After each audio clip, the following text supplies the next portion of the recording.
process is evolution, or somebody made them that way. Of course, the last conclusion is not accepted by science on philosophical grounds. Okay.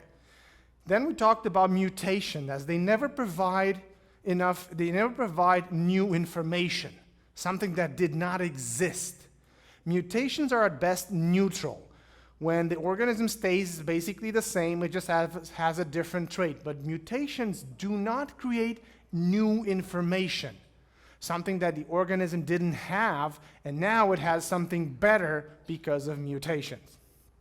Then we talked about natural selection. And we showed how natural selection just eliminates the bad, but it doesn't create the good. If in a population you have a sick organism, that organism will not live to procreate. So it eliminated. That's what natural selection does. But it does not create something better than what it already existed, because it cannot. Natural selection just deals with what it has. It cannot make something new, okay? And then we talked about irreducible complexity. And what does that mean? It's a system in which if you take one part, the system breaks down.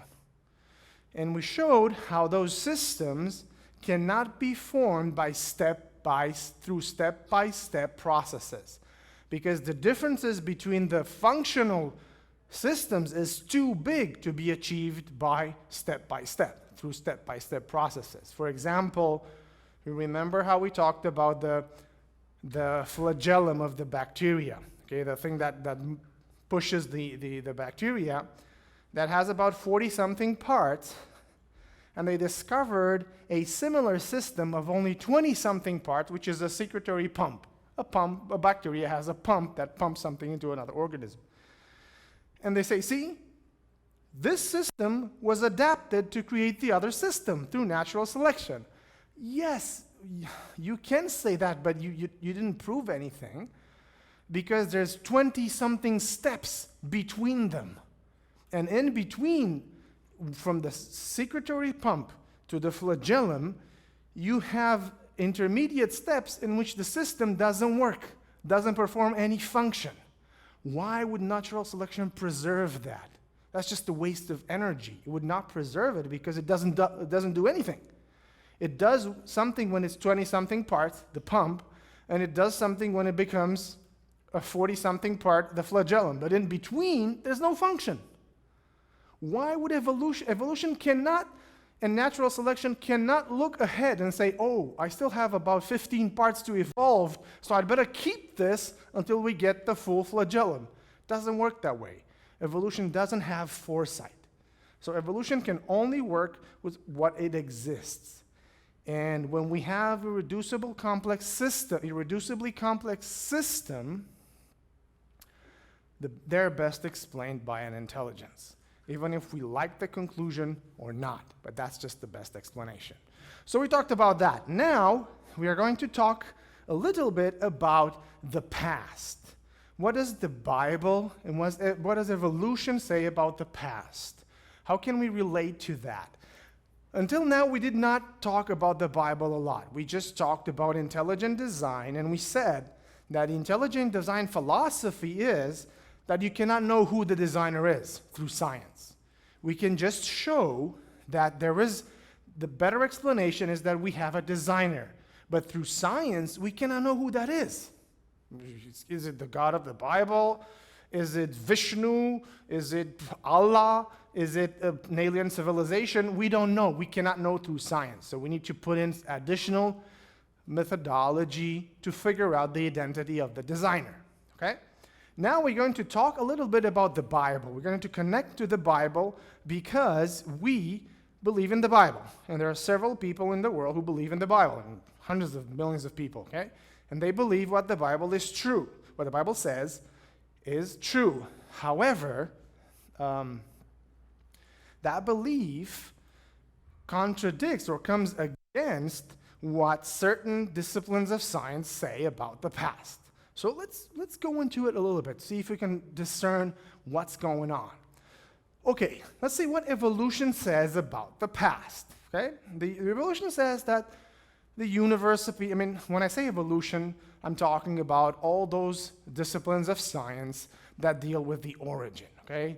Cosmogony, evolutionary biology, paleontology, geology, and all that. So I mean all those disciplines of science. So, because it's not science per se, it's just some certain disciplines of science. Because physics has nothing against the Bible. Physics is physics. Doesn't care about the Bible. It's just the historical sciences that have something to say for or against it. Okay. So according to these historical sciences, the universe appeared 15 to 20 billion years ago through a process that we call the Big Bang, okay?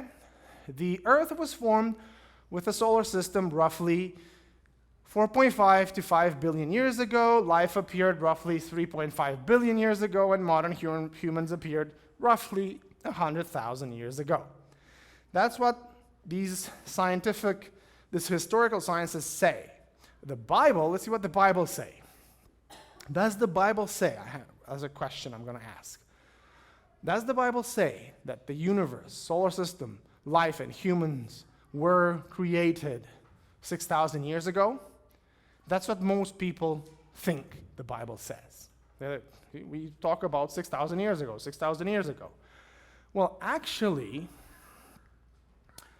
when the Bible says, in the beginning, God created the heavens and the earth, okay, that's how the Bible starts.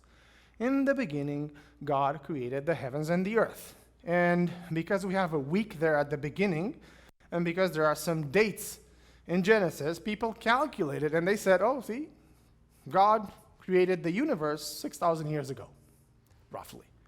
Depends on which version of the Bible you used. If you use the Masoretic text, that's 6,000 years. If you use the Syriac version, that's about 6,500 years. If you use the Septuagint, which is the Greek Old Testament, you get about 7,500 years. So you don't know which was the original. Let's just use the Masoretic text, which is the oldest, or actually the newest version that we have. Okay, so let's say 6,000 years ago. But when the Bible says that, in the beginning, God created the heavens and the earth, what does it mean? And when did this happen? Okay? What does it mean, the heavens and the earth? Is that the whole universe? Because that's what we understand. See, the whole universe. But the thing is, the ancients did not have the same view of the universe that we have.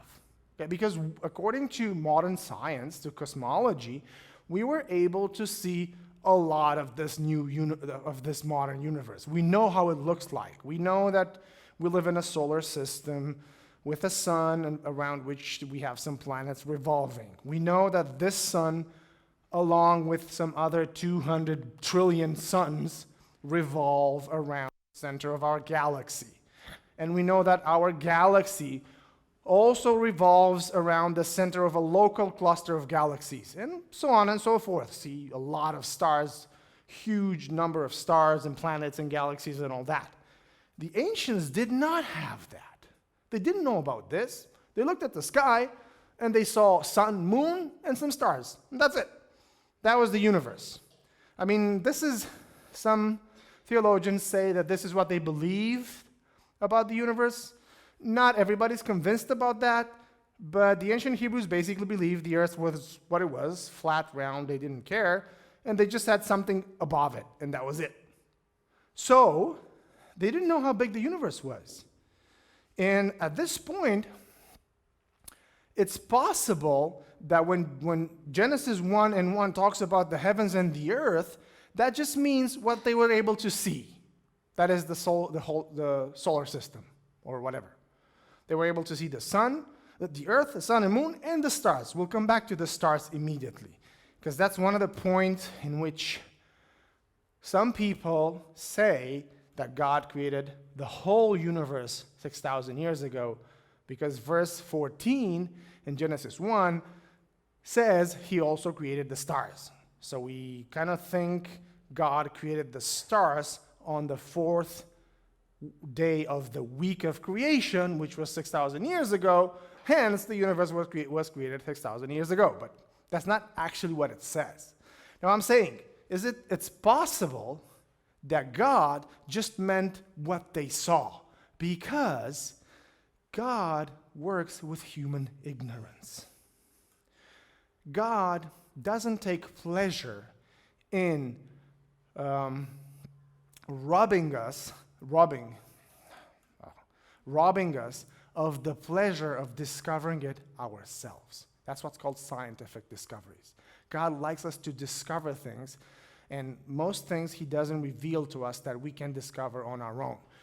Remember, in the Gospels, the disciples keep asking Jesus about one thing and another, and Jesus says, this thing is too much for you right now. You cannot understand it, even if I explained it to you. So in due time, you'll get it, but now, just forget about it. At this point, when God was showing to Moses, which we believe he wrote the Pentateuch, he did not explain to Moses modern cosmology, which is probably not completely true. 100 years from now, we might discover new things, and it's like, oh, 100 years ago, we were so stupid, we didn't know these things. So God didn't explain to Moses modern cosmology. He just worked with what he had. And I have an example for this. For example, in the Bible, we have Joshua, the follower of Moses. At one point, he was fighting some enemies, and the day was drawing to close, and he needed more daylight to fight his enemies. And the Bible says that Joshua said to the Lord in the presence of Israel, "Sun, stand still over Gibeon, and you, moon, over the valley of Ajalon." So the sun stood still, and the moon stopped. Okay? That's what the Bible says. Some people don't believe this is historical. Some people believe this is historical, but that's not the point. The point is the Bible teaching through this verse that it is the sun who revolves around the earth and not the other way around? It is not, because that's not the purpose of this text. The purpose of this text is not to give us a scientific information about our solar system. That's not the purpose. The purpose is to tell other people that God listened to Joshua when he needed it, and he performed a miracle, and it appeared as if the sun stopped. That's what he saw. And God didn't find it necessary to explain to Joshua, "Oh, wait, Joshua, actually, you don't really know. It is not the sun who stopped, it is the earth," because he didn't need that at the time. He was in a battle. He didn't need an astronomy lesson. He just needed God's help. So God said, "Okay, that's what you know. I'm not going to bother with you now. It's too much. You don't need this." So he said, "Okay, Joshua, I'm going to stop the sun for you." So what I'm saying through this is that God always speaks according to our ignorance. If we don't know something, and if that something is not necessary for us at that point, God doesn't reveal it to us, because we don't need it. So that's what he did with Joshua. He spoke to his ignorance. It might be the same way that God spoke to Moses according to his ignorance. He didn't explain the whole universe to him. It was just what he saw. It was like, okay, I created this at the beginning, whenever that is. Okay? So, how did God really create the universe that we know right now? We don't know, because the Bible doesn't say that. I mean, according to the Bible, we don't know. According to science, there are some things that we know about this. It appears that the universe is indeed expanding, and it appears that the universe might have had a starting point, roughly 15 billion years ago, but that's not important for faith, because the Bible doesn't say how God created the universe. It's not there. It's not important for the Bible how God created it. He might have just started it billions and billions of years ago, like that, through a process similar to the Big Bang. But when I say that, I'm not saying that God wasn't involved at all. It was he who started it. We don't know how God created the universe from the Bible, because the Bible doesn't talk about that, and it is not important for our faith. We know that he did create the universe. We know that he started it, but we just don't know how. And through science, we might know a little bit. But whatever we know through science might be discovered to be flawed 100 years from now. So we need to be tentative about that, because science is always tentative. It's the best current explanation. In the future, we might have a better one. Okay, so God might have started that in the past. We don't know when, we don't know how. It's not important for our faith. Well, how about the age of the earth? Doesn't the Bible say that it was 6,000 years ago? Well, I would like to say that the Bible doesn't teach, okay? Doesn't teach that the God created the earth, or anything for that matter, 6,000 years ago. Because there is no text in the Bible in which you find, and God created the earth 6,000 years ago. No. What you find are certain numbers from which we can calculate an age for the earth, depending, as I said, on different versions. But that age is not the purpose of any single text in the Bible. And it's not important for the faith. What does it matter if we were created 6,000 years ago, 10,000 years ago, 7,500 years ago? It doesn't matter. When we were created, when we were created. The Bible doesn't talk about that. The 6,000 years figure comes primarily from Bishop Ussher, who calculated it in the 16th century, but it's just a calculation. He might have made a mistake. I mean, we don't know about that. The Bible doesn't teach this. This thing is not important in the Bible. Okay, what about the stars on the fourth day? Okay, so Genesis 1:14 says this. And God said, let there be lights in the vault of the sky. God made two great lights, the greater light to govern the day, and the lesser light to govern the night. He also made the stars. Okay? So doesn't that say that God made the stars on the fourth day? Well, first of all, we know that there are stars that are further than 6,000 light years. Okay? And we know that light year, the speed of the light is constant. So basically, if God created the stars 6,000 years ago, all those stars that are farther away than 6,000 light years, that's going to be a problem because they did not exist at that time. I'm not sure if you can follow me, okay? Because light travels. What we see now, we don't see the star as it is now. We see the stars in the past, according to the distance. For example, if a star is 3,000 light years away from us, what we see is the light that left the star 3,000 years ago. That's what we see. That's how it works. You know, even our Romanian national poet, Eminescu, has a poem about that, to the star, and he talks about this thing, you know. So basically, did God create the stars on the fourth day? Well, in Hebrew, here, this text, he also made the stars. Doesn't look like that. In Hebrew, it's also only and the stars. That's it. He also made does not exist in the original Hebrew.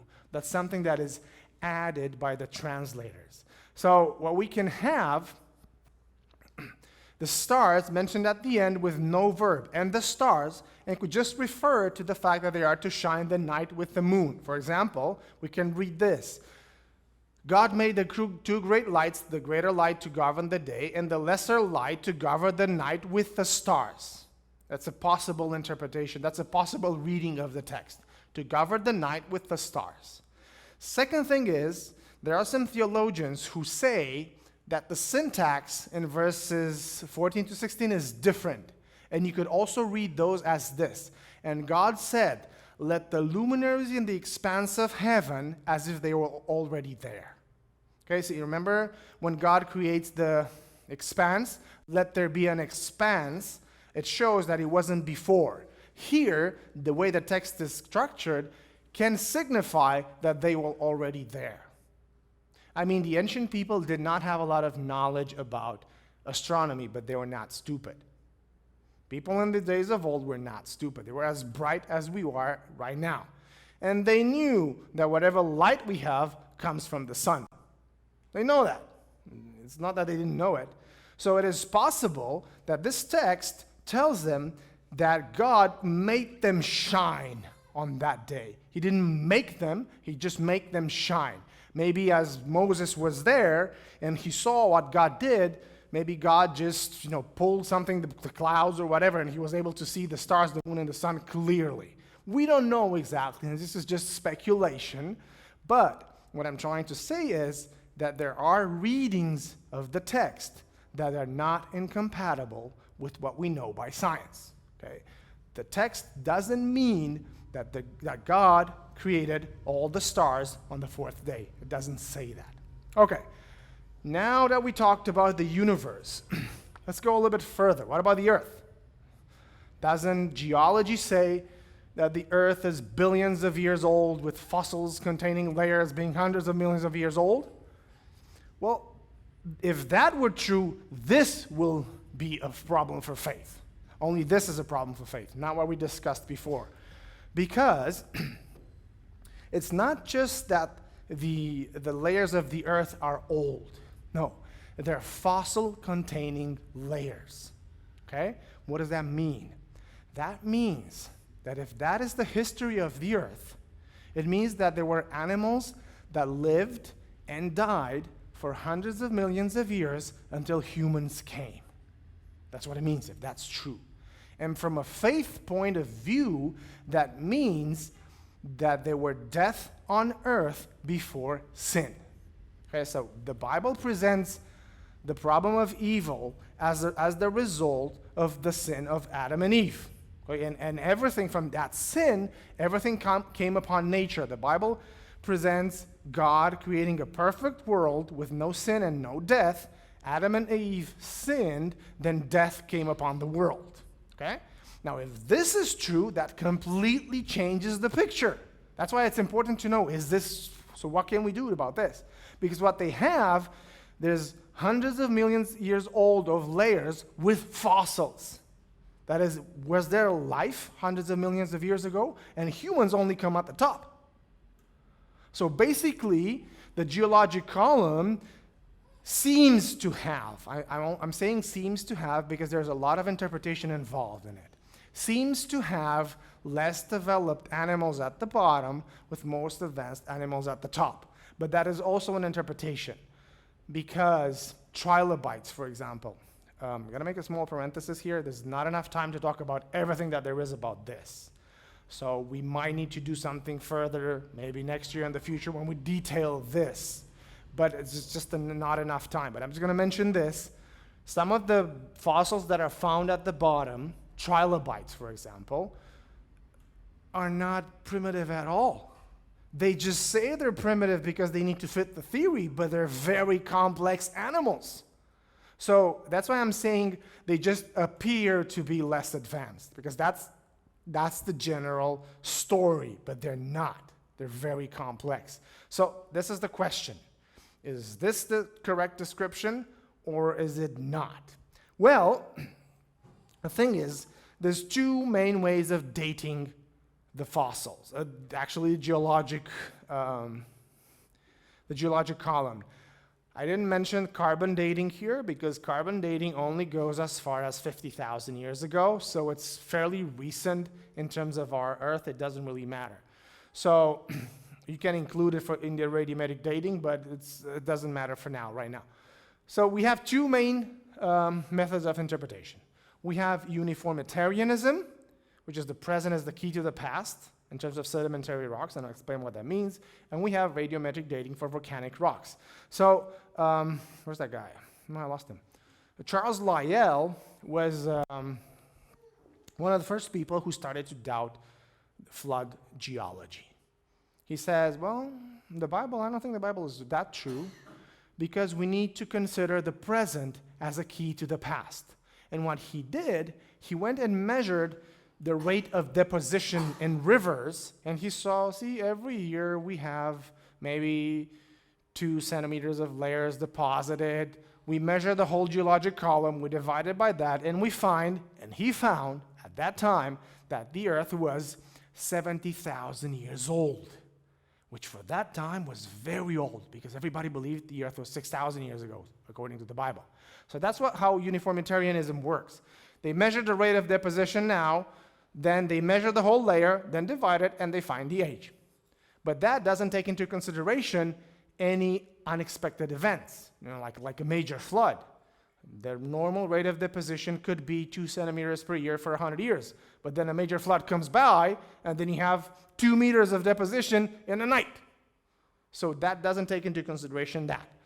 And then they have radiometric dating. Let's talk a bit about radiometric dating. You know how that is? Some atoms are just very big and unstable. They cannot stay in that form, and then they shoot things out of it because of the forces internal. They cannot keep everything together, so they shoot things out of it, like particles, energy, and then they transform into a different element, like uranium transforms into lead. That's what happens, So what do? They go into a volcanic rock. They measure the parent element, which is uranium.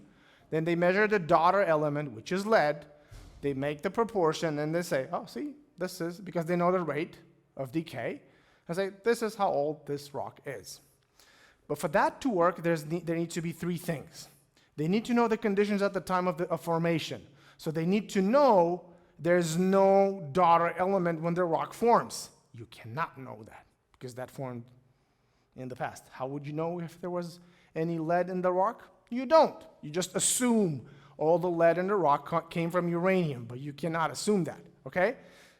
Then you need to assume there's no contamination, which means there's no lead coming in or out and no uranium coming in or out. How can you assume that? How do you know? You can't. And then you need to know that there's a constant decay rate, which this seems to be true.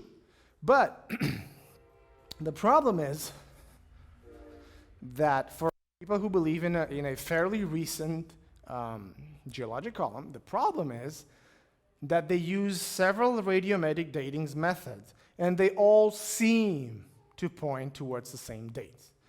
The dates go older as we go deeper. So what are we going to do about that? Well, even if we don't have all the answers, that's fine. We need to come to a level of maturity and faith in which we learn to live without having all the answers. That's fine, because nobody does. Nobody has all the answers. Why am I saying this? Because for evolution needs deep time. Evolution needs for this to be long, because it barely works with that amount of time, with 3.5 billion years. It barely works. Some mathematicians calculated according to the rate of mutations and all that, and they realized there's not enough time. Even that it's not even close enough time as they needed. Of course, evolutionists don't accept that because they need that time. But throughout the geologic column, you find polystrate fossils. That is, you find fossils that don't lay down horizontally, they shoot straight up through maybe 2 million years worth of layers. That's what they do, and you find them all the time. How do you explain that? They don't have all the answers. We don't have all the answers. That's fine. Then you don't find erosion between the layers. So what you have the geologic column, and all the layers, that's the rule. You might find some exceptions, of course. But all the layers up to the top are either plain or warped, because depending how it happened, but there are no erosion marks. I mean, a layer just deposited and stayed like that for 10,000 years without any erosion. I mean, that doesn't happen. Erosion happens in a year or two. You will see forms. But the reality is, you only see forms of relief at the top of the geologic column. Throughout the geologic column, all the layers are mainly parallel. So this seems to point to a rapid deposition of the geologic column. And then you have this. You have like active fossils in the fossil layer. You have fish eating other fish, like this, which means there was definitely some rapid deposition. The fish did not die with the other fish in its mouth and stood there for 100,000 years until it was covered with dust. No, it doesn't happen that way. So this is just an example, but you have animals eating other animals, you have animals running, which were just, frozen like that in the fossil layer, which seems to show there was something rapid. What? Maybe the flood? We can't prove it, but it's compatible with it, okay? So these elements, and there are others, seem to show that the geologic column was deposited rapidly. Well, the theory of evolution needs more time. They need that because the theory of evolution doesn't work on a short term. It needs to have a lot of time. So they will not accept that. People who believe in evolution will not accept that. But they don't have the answers to it. How did those fossils happen? They will try some explanations, but they don't have a definite answer. Just like we might not have all the answers for the radiometric dating. But it seems that the geologic column is deposited rapidly. Now, for a long time, people believe that you need tens of thousands of years to fossilize an animal, but that's not true. Modern objects were discovered fossilized, like this hat and that pickle. And there are several other objects. Some claim they're fake, but after the research that I did, they seem not to be fake. There are some objects that seem to be fake, but there's just too many of them to claim that they are fake. Just look it up online, fossilization of modern objects. You'll find a lot of them. Okay, so you have rapid fossilization, and scientists were able to create oil in a lab in about a couple of months, 2-3 months, with a lot of pressure and a lot of heat.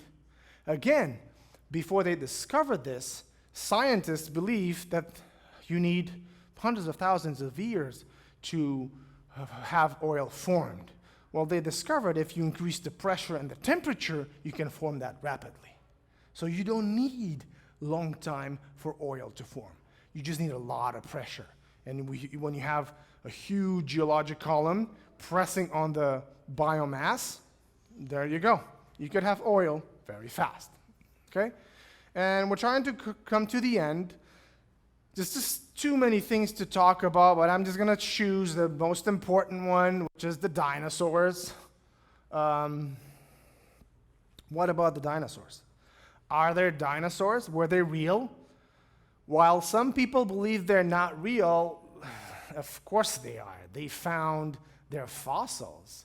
Some other people believe, well, God put them there to confuse scientists. God is not in the business of confusing scientists. Those animals existed. Dinosaurs existed. Did God create the dinosaurs?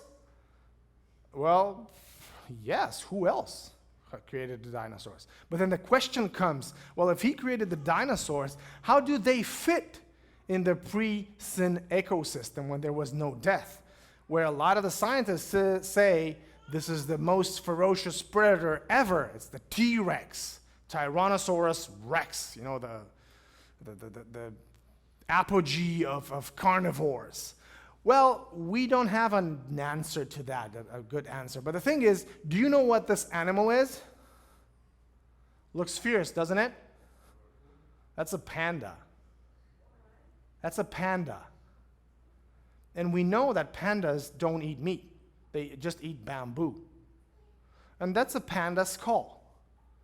So just looking at the teeth of an animal, if they're sharp, that doesn't mean that those animals were carnivores.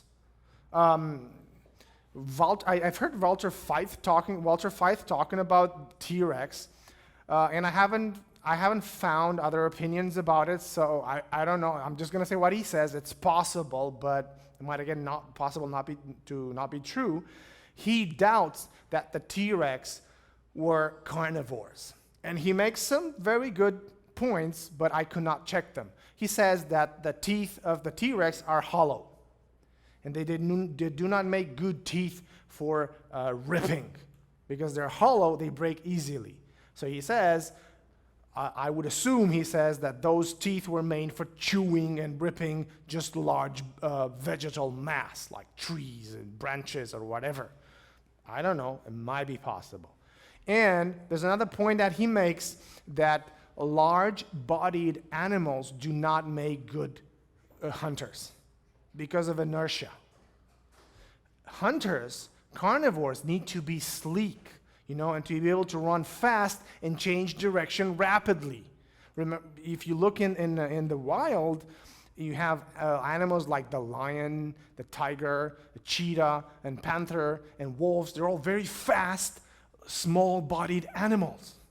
Because of inertia, when they run, they need to be able to change direction rapidly. Look at a rhinoceros. A rhinoceros is big, it cannot change direction rapidly, it will tumble. Or an elephant. But however, those animals have their own defensive mechanism. The rhinoceros has the horn, the plates, the elephant has the tusks and the trunks, so they can defend themselves. But you don't have large-bodied carnivore animals. Because of inertia, when they run, they cannot change their direction rapidly. So he says, a large-bodied animal like a T-Rex, which is just so tiny little hands that it has, it cannot be a very effective carnivorous hunter. I don't know. I didn't find many opinions talking about that directly, so I just need to study further about it. I'm just going to say that most dinosaurs were herbivorous. So most of them, you can see that they ate plants. And most of them were not even this big. Most dinosaurs were maybe this big. There are indeed those big, huge lizards, but most of them are not this big. Even the famous velociraptors from Jurassic World, they were just as big as chickens. Or turkeys. Yeah, what they show them in the movie is just an artistic version because it needs to look nice, but they don't look like that in reality. So most dinosaurs were small, and of the big dinosaurs, most of them were herbivorous. They ate plants. Some of them might have been carnivorous, okay? How did humans coexist with these animals? Well, humans are pretty smart. They can hunt basically everything. So I don't think this creature would stand any chance against humans. They will do something to hunt this down. Humans are very inventive, and they can fool these animals. But then again, a large-bodied animal is very unlikely to be an efficient hunter because of inertia. When it runs, it cannot change direction very rapidly. So indeed, we do not have all the answers. But just by looking at the teeth, we cannot necessarily draw the conclusion that that animal was carnivorous. Because look at the panda. Panda just eat bamboo shoots and leaves. That's it. And look at the teeth it has. See? So, while we do not have all the answers, we have some, and we just need to learn to live without all the answers. So what are the things we do not know? The things we do not know are like, why do radiometric dating seem to give older dates for deeper layer? That seems to be the norm. And we don't have a very good explanation from a biblical viewpoint. We don't have one, okay? We can attack the assumptions, and they are not always met, as you don't know if there was any daughter or parent element present when the rock formed, and you don't know if the rock was contaminated, but they do seem to be consistent in this way. We don't have a good answer to this. How did the dinosaurs fit into the sinless ecosystem? As I said, most of them were not large, and most of the large ones were not carnivorous. There's just some of them that seem to have been carnivorous. How did that happen? We don't really have an answer. How did they go from herbivorous animals to carnivorous animals? Again, we don't know, but the same explanation needs to happen for lions, for tigers, and for all those animals, Maybe they just changed diet after the flood, if we take the Bible as being historically true. We don't know. See, we have bears. Some bears are omnivorous. They eat both plants and meat. Some bears are exclusively herbivorous. They just eat bamboo shoots, like the panda. So, we don't know. And why do fossils seem to be arranged according to their increased complexity as we go up? Again, We don't have a very good explanation. There are some who tried some explanations. There's a guy who tried, an Adventist researcher, who formed a theory of ecological zonation. Not going to go into that. There are some explanations, but just we don't have a lot of them. So this is what we talked about today. I know there's many things that I could have talked about, but for 45 minutes, you cannot talk about all of them. So I just try to mention the most important ones. So as a conclusion, I'm going to say Genesis 1:1 does not talk about the whole universe, maybe just about the solar system, because they didn't have the same concept of the universe that we have today. And God didn't find it necessary to explain it to them. It wasn't necessary at the time, so just whatever. Whatever you feel, whatever you see, I created it. When God created the whole universe, again, we do not know, because the Bible doesn't tell us. Because the Bible does not teach that the earth is 6,000 years old. You're not going to find in the Bible any verse that teaches that. That's just something we can infer from the Bible. But it is not the purpose of any text. Okay, the Bible never intends to tell us that the earth is 6,000 years old. Fossils and oil do not need a long time to form. We've proven that. Scientists were able to form oil in the lab, and people were able to find modern fossilized objects. Okay, modern objects is being fossilized. And then elements that seem to point to a rapid deposition of the geologic column. We have a lack of erosion between layers. They're all basically parallel to each other. We have polystrate fossils, fossils that go through tens of thousands of years worth of layers. And you have active fossils, fish eating other fish, animals eating other animals, animals running. We have tracks that go uphill. We find that in the geologic column.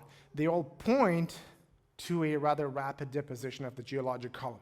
Of course, these things are interpreted from the evolutionary point of view to give a longer period of time because evolution absolutely needs it.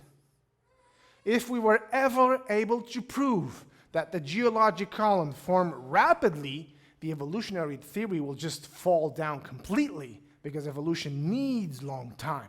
It cannot function with that short of a time. Okay? And the last point, which I think is the most important, is that we need to learn to live with uncertainties. We will not have all the answers, but nobody does. Nobody has all the answers. If somebody claims they have all the answers, they're either lying or just misleading themselves because nobody has. What you can have an ad hoc explanation. You just make something up to make you feel better, but that's not the reason. You will not convince your opponents. It will just be to soothe yourself that you have an answer. We will, as science progresses, as we go further in our discoveries, we may find things that seem to support what the Bible says. I'm just going to mention one thing. One of the scientists at the Geoscience Research Institute in California, an institute that belongs to the Seventh-day Adventist Church, they found in the geologic column things that seem to be worldwide currents. So this seems to point that at a time in the past, the whole world was covered with water. Is that proof of the flood? No, but it's compatible with the flood because we can infer that at a certain point in the past, the whole earth was covered with water. Okay, so as science progresses, as we make more discoveries, but people of faith predict that the more discoveries we make, the more the world will make sense from a biblical point of view. Does that prove the Bible? It doesn't, but it just makes it compatible with what we find in science. So that being said, this is the end of the presentation tonight.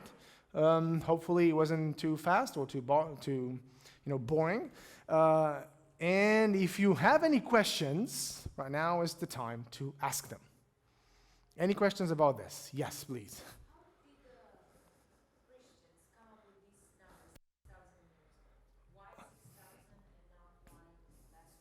Okay.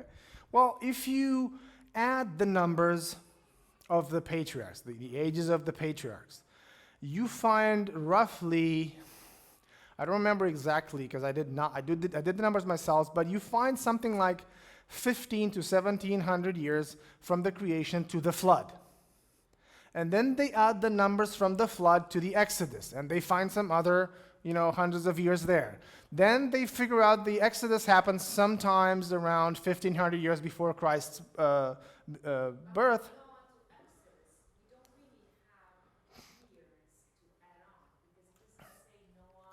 We have from Noah to Abraham. From Noah to Abraham, we have some dates. And then Abraham, we have Abraham, Isaac, Jacob, and then he went into Egypt.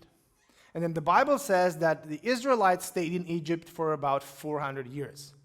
So if we add all those numbers up, we can come up with the date from the creation of the world to Christ. We don't know. We don't know. See, that's assuming. That's why I'm saying the Bible never teaches that the world was created 6,000 years ago. That's just the conclusion we draw, which can be true or false, but we cannot dwell on it. For example, people point to what Ellen White says, that Ellen White mentions that number. Yeah, but she says completely different things. She says in a text, he says, for almost 6,000 years. In another books, she says, for more than 6,000 years. Again, the point of those passages was not to teach that the world was created 6,000 years ago. It was just a way of saying. Everybody was speaking like that at the time, so she was just saying that, which basically meant since the creation of the world.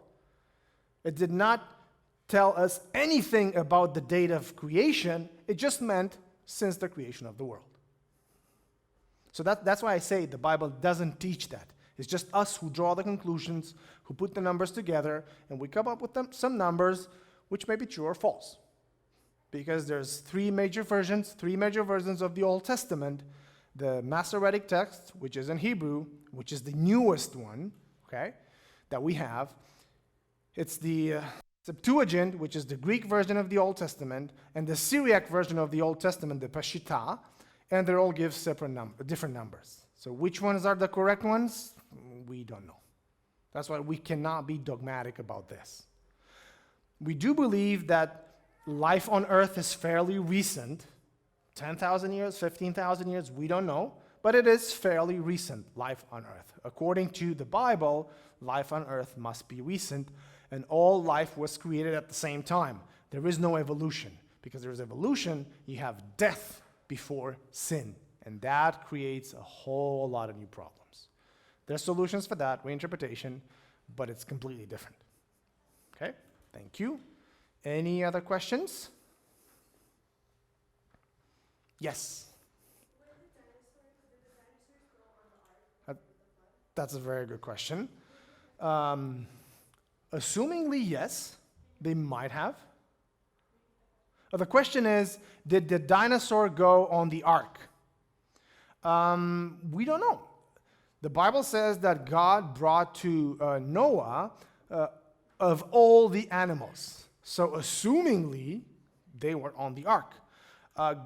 Noah did not need to take on the ark the full, mature, bigger exemplars of those animals. He could have just taken the babies, which they're easier to take care of.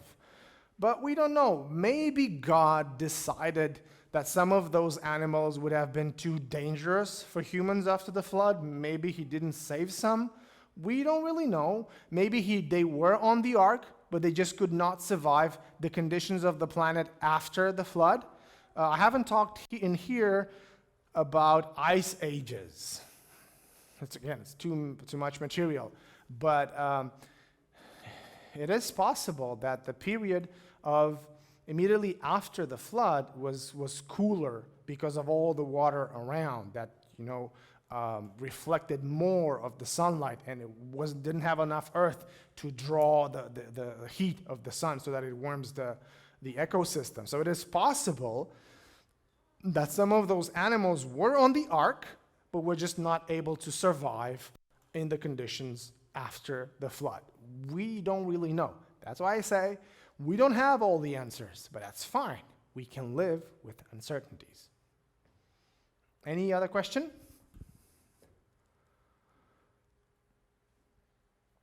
Well, if there is no other question, thank you for being here tonight, for asking the questions, and I'm looking forward to seeing you on the last presentation, which is going to be next Saturday at 5:30, in which we will talk about the solution, a possible solution to all this dilemma. How are we to teach about origins in schools, in public schools? What is the difference between intelligent design and creationism? Why does it matter if we believe in God creating the world through evolution or not? So we're just going to try to bring all this to an end and suggest a possible solution. So I would like to wish everybody a good night, and I will see you next Saturday. Good night.